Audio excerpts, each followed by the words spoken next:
La plupart des conseillers immobiliers pensent qu'un bon R1, c'est bien présenter son agence ou encore de donner une estimation correcte et d'être sympathique. Mais ça, c'est faux.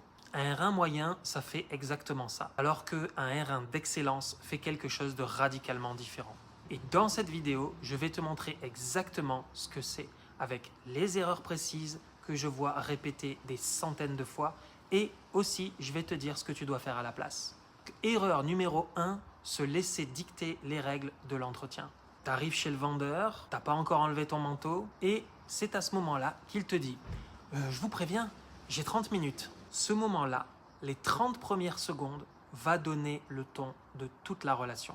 Ce que va faire un conseiller moyen, c'est qu'il va s'adapter. Et du coup, il va accepter les 30 minutes pour ne pas froisser le propriétaire.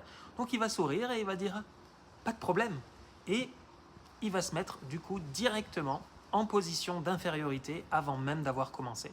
Alors que si tu es un conseiller d'excellence, tu vas recadrer immédiatement ça, calmement et sans t'excuser. Donc voilà exactement ce que moi je dis dans cette situation. Donc déjà, merci beaucoup d'avoir prévu ce créneau. Donc, comme je vous l'avais mentionné lors de l'appel, j'ai besoin d'au minimum 1h30 pour ce rendez-vous. Est-ce que c'est bon pour vous? Ou alors vous préférez qu'on recale un autre créneau? Pas d'agressivité, pas de justification excessive. Là, tu as juste une chose, c'est une simple affirmation de ce dont tu as besoin pour faire ton travail correctement. Retiens ceci, celui qui pose le cadre de la relation dès le départ maîtrise la relation jusqu'à la fin.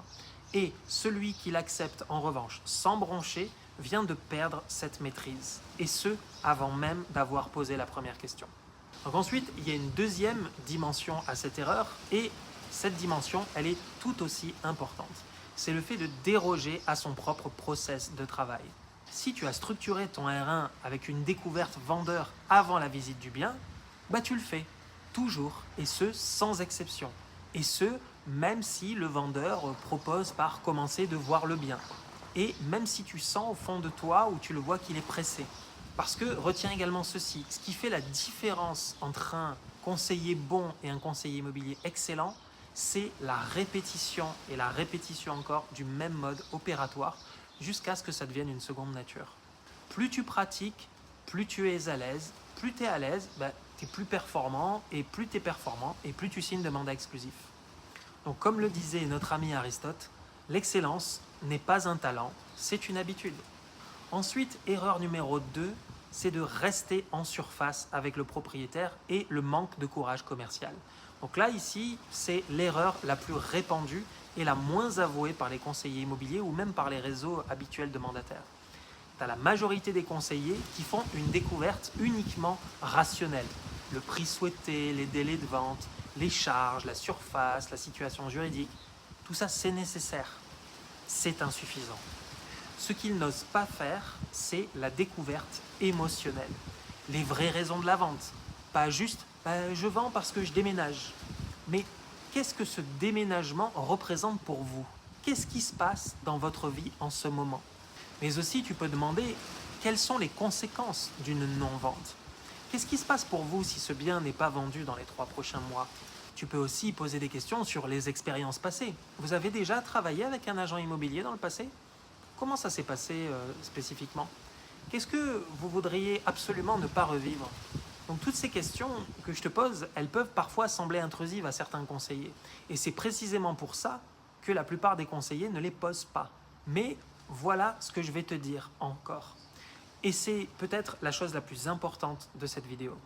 Ne pas poser ces questions, ce n'est pas respecter ton client. C'est un comportement égoïste et autocentré de ta part. Parce que le conseiller qui évite ces questions, il ne les évite pas pour protéger son vendeur. Il les évite pour se protéger lui-même par peur d'être intrusif ou par peur d'être rejeté ou par peur de ne pas être aimé. Et du coup, le conseiller, il va centrer la relation sur sa propre peur et pas sur les besoins réels de son client. Et pendant ce temps, lui, le vendeur, il est au milieu du gué et il attend que quelqu'un comprenne vraiment sa situation.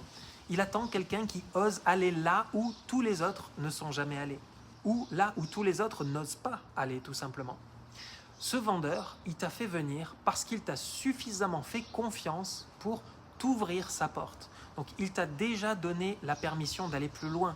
C'est toi qui te l'interdis.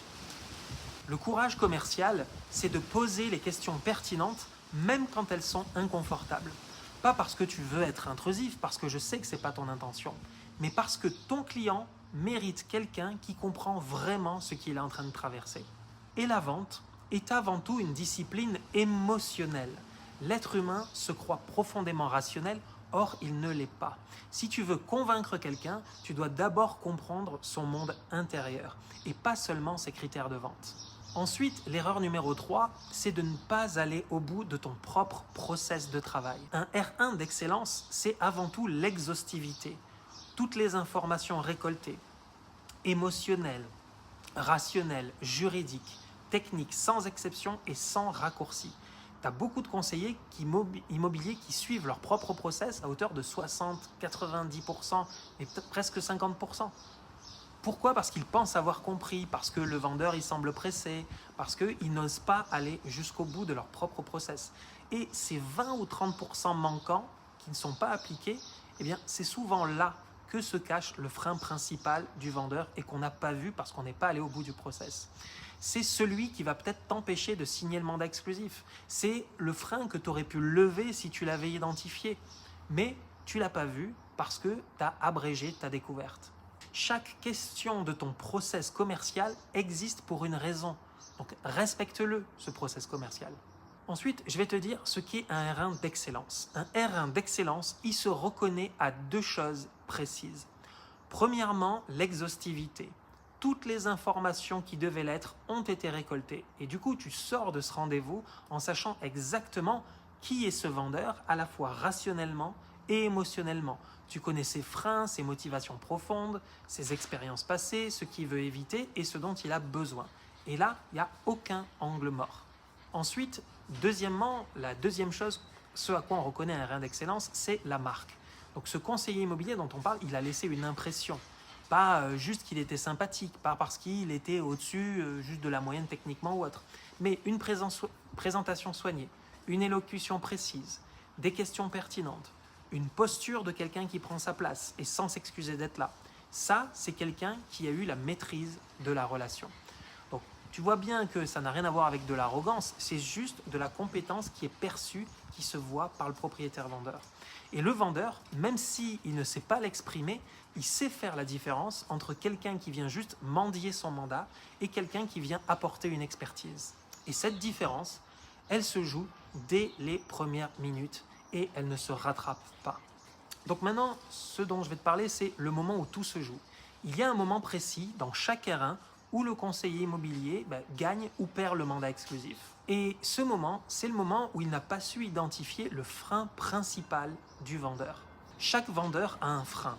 Parfois c'est le prix, il pense que son bien vaut plus cher que le marché, ou parfois c'est le contrôle, parce qu'il va te dire qu'il ne veut pas perdre la main sur la vente. Ou parfois c'est encore de la méfiance. Pourquoi? Parce qu'il a eu une mauvaise expérience avec un agent immobilier précédent et il ne veut pas revivre ça. Ce frein dont on parle, il est toujours là et il est parfois bien caché. Et si toi tu ne l'as pas identifié pendant ta découverte, tu peux te dire que tu n'as aucune chance de le lever au moment de proposer l'exclusivité. Donc, tu peux avoir la meilleure présentation du monde, tu peux avoir les meilleurs arguments sur le mandat exclusif, mais le problème, c'est que si tu ne sais pas exactement où se trouve le frein du vendeur précisément, tu parles juste dans le vide. Et c'est précisément pour ça que la découverte émotionnelle n'est pas optionnelle, elle. C'est celle qui te donne les clés. Et c'est justement la différence entre rentrer un mandat exclusif et rentrer bredouille et en te demandant ce qui s'est passé. Donc retiens ceci, un R1 d'excellence, ça ne s'improvise pas, il faut le travailler, préparer sa structure au préalable, le répéter et se faire coacher dessus. Tout ce qui est de l'ordre de la posture commerciale, du courage commercial, de la découverte émotionnelle, la gestion du frein principal, tout ça, c'est des compétences. Et tout ça, ça s'apprend, ça se travaille. Et c'est précisément ce qui fait la différence entre un conseiller qui va faire 50K à l'année et un conseiller immobilier qui va faire 150K. Donc si tu veux travailler ta posture de R1 et arrêter de ressortir des rendez-vous sans mandat exclusif, le lien est en description. Prends un rendez-vous et on en parle.